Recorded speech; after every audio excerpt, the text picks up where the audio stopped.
Hello friends, मैं वैशाली लोधी और मैं स्वागत करती हूं आप सभी का आपके अपने यूट्यूब चैनल कलम से क्रांति पर। फ्रेंड्स, आज हम मानव रक्त यानी ह्यूमन ब्लड से रिलेटेड मोस्ट इंपॉर्टेंट 50 क्वेश्चन को यहाँ डिस्कस करेंगे। फ्रेंड्स, इस टॉपिक यानी मानव रक्त से जितने भी इंपॉर्टेंट क्वेश्चन बन सकते थे मैंने उन सभी क्वेश्चन को कवर किया है। फ्रेंड्स, साथ ही हम सभी क्वेश्चन को डिस्कस करेंगे डिटेल में विथ एक्स्ट्रा फैक्ट के साथ। चलिए फ्रेंड्स, तो शुरुआत कर लेते हैं हमारे वीडियो की और बढ़ते हैं हमारे फर्स्ट क्वेश्चन की ओर। फ्रेंड्स, अगर किसी भी क्वेश्चन का आंसर आपको पहले से पता है उसी समय आप वीडियो को पॉज करें। फ्रेंड्स, साथ ही कमेंट सेक्शन में अपना आंसर कमेंट करें और वीडियो के लास्ट में अपना स्कोर भी शेयर करें कि इन पूरे 50 प्रश्नों में से आपको कितने के आंसर पहले से पता थे। फ्रेंड्स, इससे आपकी लेवल, आपकी तैयारी का हमें पता चलता है। फ्रेंड्स, हेलो फ्रेंड्स, मैं वैशाली लोधी और मैं स्वागत करती हूँ आप सभी का आपके अपने यूट्यूब चैनल कलम से क्रांति पर। फ्रेंड्स, आज हम मानव रक्त यानी ह्यूमन ब्लड से रिलेटेड मोस्ट इंपॉर्टेंट 50 क्वेश्चन को यहाँ डिस्कस करेंगे। फ्रेंड्स, इस टॉपिक से जितने भी इंपॉर्टेंट क्वेश्चन बन सकते थे मैंने उन सभी क्वेश्चन को कवर किया है। सभी क्वेश्चन को हम डिस्कस करेंगे डिटेल में विथ एक्स्ट्रा फैक्ट के साथ। फ्रेंड्स, अगर आप किसी भी एग्जाम की तैयारी कर रहे हैं तो ये वीडियो आपके लिए बहुत ही यूजफुल रहने वाली है। चलिए फ्रेंड्स, तो शुरुआत कर लेते हैं हमारे फर्स्ट क्वेश्चन से। तो फर्स्ट क्वेश्चन है हमारा, रक्त समूह यानी ब्लड ग्रुप की खोज किसने की थी? तो ब्लड ग्रुप की खोज की थी कार्ल लैंडस्टीनर ने। तो हमारा ऑप्शन नंबर ए यहाँ पर कार्ल लैंडस्टीनर करेक्ट आंसर हो जाएगा। फ्रेंड्स, कार्ल लैंडस्टीनर ने 1901 में ब्लड ग्रुप की खोज की थी, ये भी आप याद रखिएगा। चलिए फ्रेंड्स, अब बढ़ते हैं हमारे नेक्स्ट क्वेश्चन की ओर। और फ्रेंड्स, नेक्स्ट क्वेश्चन है हमारा, सर्वप्रथम रक्त परिसंचरण तंत्र का अध्ययन किसने किया था? तो फ्रेंड्स, रक्त परिसंचरण तंत्र का अध्ययन सर्वप्रथम किया था विलियम हार्वे ने। तो ऑप्शन नंबर सी हमारा विलियम हार्वे करेक्ट आंसर हो जाएगा। फ्रेंड्स, परिसंचरण तंत्र जिसे हम क्या कहते हैं, सर्कुलेटरी सिस्टम, याद रखिएगा आप। बढ़ते हैं अब हमारे नेक्स्ट क्वेश्चन की ओर। और नेक्स्ट क्वेश्चन है हमारा, रक्त का अध्ययन क्या कहलाता है? तो फ्रेंड्स, रक्त के अध्ययन को हम कहते हैं हेमेटोलॉजी। तो हमारा ऑप्शन नंबर ए यहाँ पर हेमेटोलॉजी करेक्ट आंसर हो जाएगा। फ्रेंड्स, अब देख लें न्यूरोलॉजी हम किसे कहते हैं? तो न्यूरोलॉजी हम कहते हैं तंत्रिकाओं के अध्ययन को। किसको? तंत्रिकाओं के अध्ययन को हम क्या कहते हैं? न्यूरोलॉजी। हिस्टोलॉजी ये हम कहते हैं ऊतकों के अध्ययन को। और मेमोलॉजी ये हम कहते हैं स्तनधारी जंतुओं के अध्ययन को, मेमोलॉजी हम कहते हैं। चलिए फ्रेंड्स, अब बढ़ते हैं हमारे नेक्स्ट क्वेश्चन की ओर।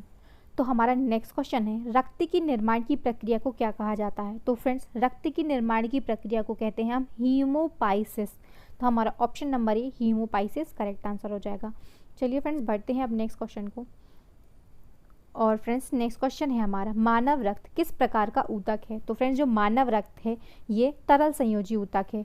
तो यहाँ पर हमारा ऑप्शन नंबर एक करेक्ट आंसर हो जाएगा। और फ्रेंड्स, तरल संयोजी ऊतक को हम इंग्लिश में कहते हैं फ्लूइड कनेक्टिव टिश्यू। क्या कहते हैं? Fluid connective tissue. तो हमारा ऑप्शन नंबर बी भी करेक्ट आंसर हो जाएगा। तो फ्रेंड्स, हमारा उपर्युक्त दोनों ए और बी, ऑप्शन नंबर सी हमारा बिल्कुल करेक्ट आंसर हो जाएगा। फ्रेंड्स, तरल संयोजी ऊतक को हम इंग्लिश में कहते हैं फ्लूइड कनेक्टिव टिश्यू, ये भी आप याद रखिएगा, आ जाता है कई बार एग्जाम में। अब बढ़ते हैं हमारे नेक्स्ट क्वेश्चन की ओर। और फ्रेंड्स, नेक्स्ट क्वेश्चन है हमारा, मानव शरीर में हृदय का कार्य होता है। तो फ्रेंड्स, जो हमारा हृदय है ये पंपिंग स्टेशन की तरह कार्य करता है, क्योंकि हृदय शरीर में ब्लड को पंप करता रहता है। तो हमारा ऑप्शन नंबर ए यहाँ पर पंपिंग स्टेशन की तरह करेक्ट आंसर हो जाएगा। अब बढ़ते हैं हमारे नेक्स्ट क्वेश्चन की ओर। और फ्रेंड्स, नेक्स्ट क्वेश्चन है हमारा, स्वस्थ मनुष्य के शरीर में रक्त की कुल मात्रा कितनी होती है? तो फ्रेंड्स, स्वस्थ मनुष्य के शरीर में रक्त की जो कुल मात्रा होती है वो शरीर के वजन का 7% होती है। तो हमारा ऑप्शन नंबर सी यहाँ पर शरीर के वजन का 7% करेक्ट आंसर हो जाएगा। चलिए फ्रेंड्स, अब बढ़ते हैं हमारे नेक्स्ट क्वेश्चन की ओर। और फ्रेंड्स, नेक्स्ट क्वेश्चन है हमारा, मनुष्य के शरीर में औसतन कितने लीटर रक्त होता है? तो फ्रेंड्स, मनुष्य के शरीर में औसतन 5 से 6 लीटर रक्त होता है। तो यहाँ पर हमारा ऑप्शन नंबर डी 5 से 6 लीटर करेक्ट आंसर हो जाएगा। बढ़ जाते हैं हमारे नेक्स्ट क्वेश्चन की ओर। और फ्रेंड्स, नेक्स्ट क्वेश्चन है हमारा यहाँ पर, पुरुषों की तुलना में महिलाओं में औसतन रक्त कितना होता है? तो फ्रेंड्स, पुरुषों की तुलना में महिलाओं में औसतन रक्त होता है आधा लीटर कम होता है ये। तो हमारा ऑप्शन नंबर सी यहाँ पर आधा लीटर कम करेक्ट आंसर हो जाएगा। फ्रेंड्स, अब बढ़ते हैं हमारे नेक्स्ट क्वेश्चन की ओर। और फ्रेंड्स, नेक्स्ट क्वेश्चन है हमारा, मानव शरीर में खून के शुद्धिकरण की प्रक्रिया को हम क्या कहते हैं? तो फ्रेंड्स, जो ब्लड के शुद्धिकरण की प्रक्रिया होती है इसे हम कहते हैं डायलिसिस। तो हमारा ऑप्शन नंबर ए यहाँ पर डायलिसिस करेक्ट आंसर हो जाएगा। अब बढ़ते हैं नेक्स्ट क्वेश्चन की ओर। और फ्रेंड्स, नेक्स्ट क्वेश्चन है हमारा, रक्त का शुद्धिकरण कहाँ होता है? तो फ्रेंड्स, जो हृदय है ये ब्लड को पंप करता है। और फ्रेंड्स जो किडनी है ये हमारे ब्लड को शुद्ध करती है। शुद्धिकरण का कार्य कहाँ पर होता है? किडनी वृक्क में होता है। तो हमारा ऑप्शन नंबर डी यहाँ पर करेक्ट आंसर हो जाएगा। चलिए फ्रेंड्स अब बढ़ते हैं हमारे नेक्स्ट क्वेश्चन की ओर। और फ्रेंड्स नेक्स्ट क्वेश्चन है हमारा रुधिर दबाव यानी ब्लड प्रेशर मापक यंत्र है। तो फ्रेंड्स हमें यहाँ पर बताना है कि ब्लड प्रेशर मापक यंत्र कौन सा है? तो ये होता है स्फिग्नोमैनोमीटर। तो हमारा ऑप्शन नंबर ए स्फिग्नोमैनोमीटर यहाँ पर करेक्ट आंसर हो जाएगा। अब बढ़ जाते हैं हमारे नेक्स्ट क्वेश्चन की ओर। और फ्रेंड्स नेक्स्ट क्वेश्चन है हमारा मनुष्य का सामान्य रक्तचाप कितना होता है? तो फ्रेंड्स मनुष्य का जो सामान्य रक्तचाप होता है ये 120/80 mmHg होता है। तो हमारा यहाँ पर option number B 120/80 mmHg correct answer हो जाएगा। फ्रेंड्स यहाँ पर जो mmHg होता है यह मिलीमीटर ऑफ मरकरी होता है, यानी ये यहाँ पर पारे की मात्रा को दर्शाता है। चलिए फ्रेंड्स अब बढ़ते हैं हमारे नेक्स्ट क्वेश्चन की ओर। और फ्रेंड्स नेक्स्ट क्वेश्चन है हमारा जब मनुष्य सोता है तो उसका रक्तचाप, यहाँ पर हमें ये बताना है जब हम सोते हैं तो हमारा जो रक्तचाप है यानी ब्लड प्रेशर है ये बढ़ जाता है या घट जाता है या बराबर रहता है या ऊपर नीचे होता रहता है। तो फ्रेंड्स जो हमारा बीपी होता है जब हम सोते हैं उस दौरान हमारा बीपी घट जाता है। तो ऑप्शन नंबर बी यहाँ पर घट जाता है करेक्ट आंसर हो जाएगा। फ्रेंड्स आपको किसी भी क्वेश्चन का आंसर पहले से पता है तो आप प्लीज़ वीडियो को तुरंत ही पॉज करें और कमेंट सेक्शन में अपना आंसर ज़रूर कमेंट करें। फ्रेंड्स नेक्स्ट क्वेश्चन है हमारा जब दौड़ लगाते हैं तो उसका रक्तचाप, यानी जब हम दौड़ लगाते हैं तो हमारा जो रक्तचाप होता है वो क्या होता है? बढ़ जाता है या घट जाता है या बराबर रहता है या फिर ऊपर नीचे होता रहता है? तो फ्रेंड्स जब हम दौड़ लगाते हैं तो जो हमारा रक्तचाप होता है जिसे हम ब्लड प्रेशर कहते हैं ये क्या होता है? बढ़ जाता है, इंक्रीज हो जाता है। तो यहाँ पर ऑप्शन नंबर ए बढ़ जाता है ये करेक्ट आंसर हो जाएगा। चलिए फ्रेंड्स अब बढ़ते हैं हमारे नेक्स्ट क्वेश्चन की ओर। फ्रेंड्स नेक्स्ट क्वेश्चन मानव रक्त का पीएच मान होता है। तो फ्रेंड्स मानव रक्त का जो पीएच मान होता है ये 7.4 होता है। तो यहाँ पर हमारा option number D 7.4 correct answer हो जाता है। फ्रेंड्स अब बात हुई है पीएच मान की, तो फ्रेंड्स एग्जाम में कई बार यहाँ से ये क्वेश्चन पूछा जाता है ब्लड से कि मानव रक्त जो होता है ये अम्लीयता को दर्शाता है या क्षारीयता को दर्शाता है या इसका जो गुण है वो उदासीन होता है। फ्रेंड्स तो मानव जो रक्त है इसके पहले मैं आपको बता देती हूँ कि पीएच वैल्यू क्या होती है। फ्रेंड्स तो जो पीएच वैल्यू होती है इसका पीएच का फुल फॉर्म होता है पोटेंशियल ऑफ हाइड्रोजन। ये कई बार एग्जाम में पूछा गया है, क्या होता है? Potential of hydrogen. Friends pH scale से हम किसी भी घोल की अम्लीयता, क्षारीयता या उसके उदासीन गुण को हम यहाँ पर पता करते हैं। फ्रेंड्स अब अम्लीयता बता देती हूँ मैं आपको पहले। अम्लीयता यानी 7 से कम जो वैल्यू होती है, यानी 0 से 7 तक की, यानी 7 से कम तक की जो वैल्यू होती है ये अम्लीयता को दर्शाती है। और फ्रेंड्स 7 से जो ऊपर की वैल्यू होती है फ्रेंड्स ये क्षारीयता के गुण को दर्शाती है। और फ्रेंड्स 7 के इक्वल जितनी भी वैल्यूज़ होती हैं फ्रेंड्स ये न्यूट्रल होती हैं, यानी ये उदासीनता को यहाँ पर डिनोट करती हैं। चलिए फ्रेंड्स अब बढ़ते हैं हमारे नेक्स्ट क्वेश्चन की ओर। और फ्रेंड्स मैं आपको यहाँ बता देती हूँ, आप वैसे समझ ही गए होंगे कि यहाँ पर 7.4 वैल्यू हमारे रक्त के पीएच मान की, ये किसको डिनोट करेगी फ्रेंड्स? तो ये हमारे बेस को डिनोट करेगी, हमारी क्षारीयता को डिनोट करेगी यहाँ पर। अब बढ़ते हैं हमारे नेक्स्ट क्वेश्चन की ओर। और फ्रेंड्स नेक्स्ट क्वेश्चन है हमारा मनुष्य के रक्त का पीएच मान 7.4 होने के कारण रक्त क्या होता है? फ्रेंड्स तो मैंने अभी आपको बताया, आप समझ ही गए होंगे ऑप्शन देख के कि ये क्षारीयता को दर्शाता है। तो हमारा ऑप्शन नंबर बी यहाँ पर क्षारीयता करेक्ट आंसर हो जाएगा। चलिए फ्रेंड्स अब बढ़ते हैं हमारे नेक्स्ट क्वेश्चन की ओर। और फ्रेंड्स नेक्स्ट क्वेश्चन है हमारा रक्त का रंग लाल होता है किसके कारण होता है? तो ये हीमोग्लोबिन के कारण होता है। तो हमारा ऑप्शन नंबर बी यहाँ पर हीमोग्लोबिन सही आंसर हो जाएगा। बहुत से लोग इसका आंसर पहले से जानते होंगे फ्रेंड्स, तो आप जल्दी से जल्दी कमेंट भी करते जाइएगा। फ्रेंड्स नेक्स्ट क्वेश्चन है हमारा रक्त का थक्का जमने में सहायक प्रोटीन कौन सा है? फ्रेंड्स जल्दी से जल्दी अपना आंसर कमेंट सेक्शन में कमेंट कीजिए कि रक्त का थक्का जमने में सहायक प्रोटीन कौन सा होता है। फ्रेंड्स तो यहाँ पर हमारा जो आंसर है ये हो जाएगा ए और बी दोनों, क्योंकि प्रोथ्रोम्बिन और फ्रेंड्स जो फाइब्रिनोजन होते हैं ये दोनों प्रोटीन ही हमारे रक्त का थक्का जमने में सहायता करते हैं। तो यहाँ पर हमारा ऑप्शन नंबर सी ए और बी दोनों करेक्ट आंसर हो जाएगा। अब बढ़ते हैं हमारे नेक्स्ट क्वेश्चन की ओर। और फ्रेंड्स नेक्स्ट क्वेश्चन है हमारा यहाँ पर किस प्रोटीन की मौजूदगी के कारण शरीर के भीतर रक्त का थक्का नहीं जमता है? फ्रेंड्स तो आप जल्दी से जल्दी कमेंट करिए आंसर अपना कमेंट सेक्शन में। तो फ्रेंड्स यहाँ पर आंसर है हमारा हेपेरिन। हेपेरिन नामक जो प्रोटीन होता है ये हमारे शरीर के भीतर रक्त का थक्का नहीं जमने देता है। और फ्रेंड्स कई बार शरीर के अंदर चोट लगने से रक्त का थक्का जम जाता है, तो फ्रेंड्स हेपेरिन नामक इंजेक्शन का हम यहाँ पर प्रयोग करते हैं ताकि रक्त का थक्का कम हो सके या घट जाए। अब बढ़ते हैं हमारे नेक्स्ट क्वेश्चन की ओर। और फ्रेंड्स यहाँ पर नेक्स्ट क्वेश्चन है हमारे, किस विटामिन की कमी से खून का थक्का नहीं जमता है। फ्रेंड्स तो किस विटामिन की कमी के कारण रक्त का थक्का नहीं जमता है, तो ये है विटामिन के। तो ऑप्शन नंबर डी यहाँ पर हमारा करेक्ट आंसर हो जाएगा। अब बढ़ते हैं नेक्स्ट क्वेश्चन की ओर। और फ्रेंड्स नेक्स्ट क्वेश्चन है हमारा, रक्त जमने में किस तत्व की मुख्य भूमिका होती है। तो फ्रेंड्स रक्त जमने में जो मुख्य भूमिका होती है ये हमारी कैल्शियम की होती है। ऑप्शन नंबर ए यहाँ हमारा कैल्शियम सही आंसर हो जाएगा। फ्रेंड्स कैल्शियम को हम Ca से यहाँ पर डिनोट करते हैं। अब बढ़ जाते हैं हमारे नेक्स्ट क्वेश्चन की ओर।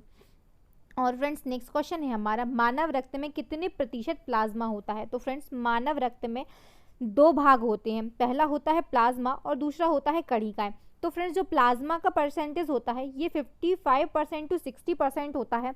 तो फ्रेंड्स हम इसको यहाँ पर ऑप्शन नंबर बी से करेक्ट कर सकते हैं, तो हमारा 60% यहाँ पर करेक्ट आंसर हो जाएगा। और फ्रेंड्स जो हमारी कणिकाएं होती हैं ये 40% टू 45% होती हैं। और फ्रेंड्स कणिकाओं के जो भाग होते हैं मैं आपको यहाँ बता देती हूँ कि इसमें हमारे 2 भाग होते हैं कणिकाओं में। फ्रेंड्स ब्लड में हमारे 2 भाग होते हैं, पहला होता है प्लाज्मा, तो ये 55% टू 60% होता है, जिसमें जल का जो परसेंट होता है ये 90% होता है। और फ्रेंड्स प्रोटीन इसमें 9% होते हैं। और फ्रेंड्स जो बाकी भाग होता है ये ग्लूकोज और मिनरल्स होते हैं 1%। और फ्रेंड्स सेकेंड जो पार्ट होता है ये होता है कणिकाएं, जो 40% टू 45% होती हैं, जिनमें जिसके 3 भाग होते हैं, 3 तत्व होते हैं। पहला होता है आरबीसी, दूसरा होता है डब्ल्यूबीसी और तीसरा होता है प्लेटलेट्स। फ्रेंड्स आरबीसीज क्या होती हैं, तो आरबीसीज का फुल फॉर्म होता है रेड ब्लड सेल्स, यानी हमारी लाल रक्त कणिकाएं। और डब्ल्यूबीसी होती हैं ये श्वेत रक्त कणिकाएं, जिन्हें हम वाइट ब्लड सेल्स बोलते हैं। और फ्रेंड थर्ड पार्ट जो होता है ये होती है हमारी प्लेटलेट्स। चलिए फ्रेंड्स अब बढ़ते हैं हमारे नेक्स्ट क्वेश्चन की ओर। और फ्रेंड्स नेक्स्ट क्वेश्चन है हमारे यहाँ पर, आरबीसी का निर्माण कहाँ होता है। तो आरबीसी का जो निर्माण है ये हमारी अस्थि मज्जा में होता है, जिन्हें हम क्या कहते हैं, बोन मैरो। तो ऑप्शन नंबर डी यहाँ पर अस्थि मज्जा करेक्ट आंसर हो जाएगा। फ्रेंड्स और ये हमारी आरबीसीज होती हैं, एग्जाम में कई बार क्वेश्चन पूछा जाता है। इनका निर्माण तो मैंने आपको यहाँ पर बता दिया। और फ्रेंड्स इनका जो नष्ट होती हैं, इनकी जो मृत्यु होती है ये कहाँ पर होती है, तो ये हमारे प्लीहा में होती है। कहाँ पर, प्लीहा में, ये भी आप याद रखिएगा। और फ्रेंड्स प्लीहा को ही हम तिल्ली कहते हैं, क्या कहते हैं, तिल्ली या स्प्लीन कहते हैं फ्रेंड्स। और हमारे जो भ्रूण अवस्था में आरबीसी का निर्माण होता है तो ये कहाँ होता है, ये होता है यकृत में। यकृत में भ्रूण अवस्था में आरबीसी का निर्माण होता है। चलिए फ्रेंड्स अब बढ़ते हैं हमारे नेक्स्ट क्वेश्चन की ओर। और फ्रेंड्स नेक्स्ट क्वेश्चन है हमारा, किसे आरबीसी का कब्रिस्तान कहा जाता है। तो फ्रेंड्स आरबीसी का कब्रिस्तान मतलब आरबीसी की जो मृत्यु होती है वो कहाँ पर होती है, तो मैंने अभी आपको बताया ये कहाँ पर होती है, प्लीहा में होती है। हमारा ऑप्शन नंबर बी यहाँ पर प्लीहा, या इसकी जगह अगर तिल्ली या स्प्लीन लिखा अभी आता है तो ये करेक्ट आंसर हो जाएगा। चलिए फ्रेंड्स अब बढ़ते हैं हमारे नेक्स्ट क्वेश्चन की ओर। और फ्रेंड्स नेक्स्ट क्वेश्चन है हमारा, आरबीसी का प्रमुख कार्य होता है। तो फ्रेंड्स हमें यहाँ पर बताना है कि आरबीसी का प्रमुख कार्य क्या है। तो फ्रेंड्स फर्स्ट ऑप्शन है हमारा, शरीर की हर कोशिकाओं में ऑक्सीजन पहुँचाना। सेकंड है हमारा, कोशिकाओं में CO2 बाहर करना, यानी CO2 कार्बन डाइऑक्साइड। और फ्रेंड्स ए और बी दोनों। तो फ्रेंड्स हमारी जो आरबीसी का वर्क होता है ये हमारे शरीर की हर कोशिकाओं में ब्लड को, ऑक्सीजन को पहुंचाती हैं। और फ्रेंड्स कोशिकाओं से CO2 यानी कार्बन डाइऑक्साइड को बाहर भी करती हैं। तो ए और बी जो सी ऑप्शन है हमारा ये बिल्कुल करेक्ट आंसर हो जाता है। चलिए फ्रेंड्स अब बढ़ते हैं हमारे नेक्स्ट क्वेश्चन की ओर।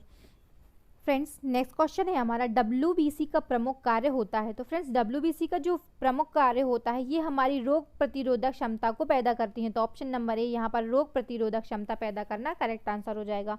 फ्रेंड्स जो डब्ल्यूबीसी होती हैं ये हमारे शरीर में रोग प्रतिरोधक क्षमता पैदा करती हैं, अर्थात यानी कि शरीर में रोगों से संक्रमित होने से ये हमें बचाती हैं। अब बढ़ते हैं हमारे नेक्स्ट क्वेश्चन की ओर। और फ्रेंड्स नेक्स्ट क्वेश्चन है हमारा, डब्ल्यूबीसी का जीवन काल होता है। तो फ्रेंड्स डब्ल्यूबीसी का जो जीवन काल होता है ये 20 से 120 दिन का होता है। तो फ्रेंड्स यहाँ पर लास्ट वैल्यू को हम ज़्यादा वैल्यू देंगे तो हमारा ऑप्शन नंबर बी 120 दिन करेक्ट आंसर हो जाएगा। फ्रेंड्स अगर कहीं पर लिखा 20 से 120 दिन आता है तो आप उसे ही करेक्ट आंसर लगाएंगे। और फ्रेंड्स अगर 20 दिन या 120 दिन आता है तो यहाँ पर आप ऑप्शन नंबर बी को ही सिलेक्ट करेंगे। अब बढ़ते हैं हमारे फ्रेंड्स नेक्स्ट क्वेश्चन की ओर। और फ्रेंड्स नेक्स्ट क्वेश्चन है हमारा WBC का जीवन काल होता है। तो फ्रेंड्स यहाँ पर WBC यानी वाइट ब्लड सेल्स का जीवन काल पूछा गया है। तो फ्रेंड्स ये जो होता है इनका बहुत कम जीवन काल होता है, 1 से मात्र 4 दिन का। तो ऑप्शन नंबर ए यहाँ पर हमारा 1 से 4 दिन करेक्ट आंसर हो जाता है। चलिए फ्रेंड्स अब बढ़ते हैं हमारे नेक्स्ट क्वेश्चन की ओर। और फ्रेंड्स नेक्स्ट क्वेश्चन है हमारा आरबीसी का वैज्ञानिक नाम क्या है। तो फ्रेंड्स आरबीसी का जो वैज्ञानिक नाम है ये है एरिथ्रोसाइट। तो हमारा ऑप्शन नंबर ए यहाँ पर एरिथ्रोसाइट करेक्ट आंसर हो जाएगा। और फ्रेंड्स यहीं पे मैं आप बता देती हूँ आपको डब्ल्यूबीसी का वैज्ञानिक नाम क्या है। तो फ्रेंड्स डब्ल्यूबीसी का जो वैज्ञानिक नाम है ये है ल्यूकोसाइट। एग्जाम में कई बार क्वेश्चन पूछा जाता है डब्ल्यूबीसी का वैज्ञानिक नाम, तो आप याद रखिएगा ल्यूकोसाइट। और आरबीसी का वैज्ञानिक नाम है ये है एरिथ्रोसाइट। ऑप्शन नंबर ए हमारा सही आंसर हो जाएगा। अब बढ़ते हैं हमारे नेक्स्ट क्वेश्चन की ओर। और फ्रेंड्स नेक्स्ट हमारा 31 नंबर का क्वेश्चन है आरबीसी की खोज किस वैज्ञानिक ने की थी।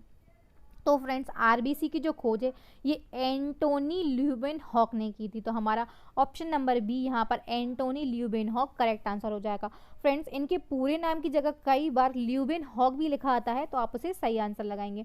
अब बढ़ जाते हैं हमारे नेक्स्ट क्वेश्चन की ओर। नेक्स्ट वन, प्लाज्मा का रंग कैसा होता है। तो फ्रेंड्स जो प्लाज्मा का रंग होता है ये हल्का पीला होता है। तो हमारा ऑप्शन नंबर बी यहाँ पर हल्का पीला करेक्ट आंसर हो जाएगा। फ्रेंड्स अगर आपने किसी को ब्लड की जो बॉटल होती है ये चढ़ते हुए देखी होगी, तो फ्रेंड्स जब जो ब्लड की जो बॉटल होती है यानी जो उसका पाउच होता है, आप उसमें प्लाज्मा की हल्की पीले रंग को देख सकते हैं। जो ब्लड होता है वो नीचे उतर जाता है, यानी जो हमारी आरबीसीज होती हैं जो उसमें नीचे नीचे रेड रेड होती हैं और उसके ऊपर थोड़ा सा येलो हल्का पीला कलर का कुछ पोर्शन दिखता है फ्रेंड्स, वो हमारे प्लाज्मा सेल्स होती हैं। अब बढ़ते हैं हमारे नेक्स्ट क्वेश्चन की ओर। फ्रेंड्स तो नेक्स्ट क्वेश्चन है हमारा प्लाज्मा का जो रंग पीला होता है, हल्का पीला होता है, ये किसके कारण होता है। फ्रेंड्स तो ये होता है बिलिरुबिन के दौरान। किसके दौरान? बिलिरुबिन के दौरान। तो हमारा ऑप्शन नंबर बी यहाँ पर बिलिरुबिन करेक्ट आंसर हो जाएगा। फ्रेंड्स और रक्त का लाल रंग किसके कारण होता है, तो ये हीमोग्लोबिन के कारण होता है। ये भी आप याद रखिएगा, कई बार एग्जाम में क्वेश्चन पूछा जाता है। अब बढ़ते हैं हमारे नेक्स्ट क्वेश्चन की ओर। और फ्रेंड्स नेक्स्ट क्वेश्चन है हमारा मानव शरीर में ब्लड बैंक ऑफ आरबीसी यानी आरबीसी का ब्लड बैंक किसे कहा जाता है। तो फ्रेंड्स आरबीसी का जो ब्लड बैंक है ये कहा जाता है स्प्लीन, प्लीहा और तिल्ली। फ्रेंड्स ये एक ही के तीनों नाम है, स्प्लीन, प्लीहा और तिल्ली, ये तीनों एक ही चीज़ होती हैं। तो हमारा उपर्युक्त सभी option number D correct answer हो जाएगा। चलिए फ्रेंड्स अब बढ़ते हैं हमारे नेक्स्ट क्वेश्चन की ओर। फ्रेंड्स आपको कंफ्यूज करने के लिए क्वेश्चन कई बार ऐसे भी पूछा जाता है कि तीनों जो ऑप्शन है वो रिलेटेड हैं एक दूसरे से। अब बढ़ते हैं हमारे नेक्स्ट क्वेश्चन की ओर। और नेक्स्ट क्वेश्चन है हमारा पहाड़ों पर जाने से आरबीसी की संख्या पर क्या फ़र्क पड़ता है।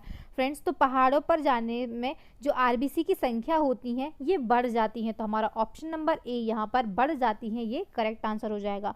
फ्रेंड्स ऊंचाई पर जाने पर आरबीसी की संख्या जो होती है ये हमारी बढ़ जाती है, आप याद रखिएगा। अब बढ़ते हैं हमारे नेक्स्ट क्वेश्चन की ओर। और फ्रेंड्स नेक्स्ट क्वेश्चन है हमारा निम्न में से किन भित्तियों पर रक्त द्वारा डाले गए दबाव को हम रक्तदाब कहते हैं। फ्रेंड्स तो आपको यहाँ बताना है कि किन भित्तियों पर रक्त द्वारा डाले गए दबाव को हम रक्तदाब कहते हैं। फ्रेंड्स जल्दी से जल्दी कमेंट सेक्शन में इसका आंसर आप कमेंट कीजिए। तो फ्रेंड्स हमारा यहाँ पर आंसर है ऑप्शन नंबर बी, शिरा। शिरा होती हैं फ्रेंड्स, इन पर जो दबाव डाला जाता है इनको हम क्या कहते हैं, रक्त दाब कहते हैं। तो हमारा ऑप्शन नंबर बी यहाँ पर शिरा करेक्ट आंसर हो जाता है। चलिए फ्रेंड्स अब बढ़ते हैं हमारे नेक्स्ट क्वेश्चन की ओर। और फ्रेंड्स नेक्स्ट क्वेश्चन है हमारा रक्त में पाई जाने वाली धातु कौन सी है। तो फ्रेंड्स रक्त में जो धातु पाई जाती है ये कौन सी होती है, आप सभी जानते होंगे, तो ये होती है आयरन। तो ऑप्शन नंबर डी यहाँ पर हमारा आयरन करेक्ट आंसर हो जाता है। चलिए फ्रेंड्स अब बढ़ते हैं हमारे नेक्स्ट क्वेश्चन की ओर। फ्रेंड्स नेक्स्ट क्वेश्चन है हमारा हृदय से शरीर की ओर रक्त ले जाने वाली रक्त वाहिनियों को हम क्या कहते हैं। फ्रेंड्स तो हमें यहाँ पर बताना है कि जो हृदय से शरीर की ओर रक्त ले जाती हैं उन रक्त वाहिनियों को हम क्या कहते हैं, तो हम इन्हें कहते हैं धमनी। तो ऑप्शन नंबर ए यहाँ पर हमारा धमनी करेक्ट आंसर हो जाएगा। फ्रेंड्स यहाँ से अगर क्वेश्चन अपोजिट पूछा जाए कि शरीर से हृदय की ओर रक्त ले जाने वाली रक्त वाहिनियों को हम क्या कहते हैं, तो आप जानते हैं इसका आंसर क्या होगा, इसका आंसर होगा शिरा। चलिए फ्रेंड्स अब बढ़ते हैं हमारे नेक्स्ट क्वेश्चन की ओर। फ्रेंड्स मैं ज़्यादा से ज़्यादा फैक्ट के रूप में यहाँ क्वेश्चन कवर करने की कोशिश कर रही हूँ ताकि इस टॉपिक से रिलेटेड अगर आपके एग्जाम में कोई क्वेश्चन आता है तो वो आपसे बिल्कुल भी ना छूटे। अब बढ़ते हैं हमारे नेक्स्ट क्वेश्चन की ओर। और नेक्स्ट क्वेश्चन है हमारा हृदय से शरीर की ओर रक्त ले जाने वाली रक्तवाहिनियों को हम क्या कहते हैं? तो मैंने अभी आपको बता दिया कि शरीर से हृदय की ओर रक्त ले जाने वाली रक्तवाहिनियों को हम क्या कहते हैं? इन्हें कहते हैं हम शिरा। तो ऑप्शन नंबर बी यहाँ पर हमारा शिरा करेक्ट आंसर हो जाएगा। अब बढ़ते हैं हमारे नेक्स्ट क्वेश्चन की ओर। और फ्रेंड्स नेक्स्ट एंड 40 नंबर का क्वेश्चन है हमारा, कौन सी वाहिकाएं साफ रक्त फेफड़ों से हृदय की ओर ले जाती हैं?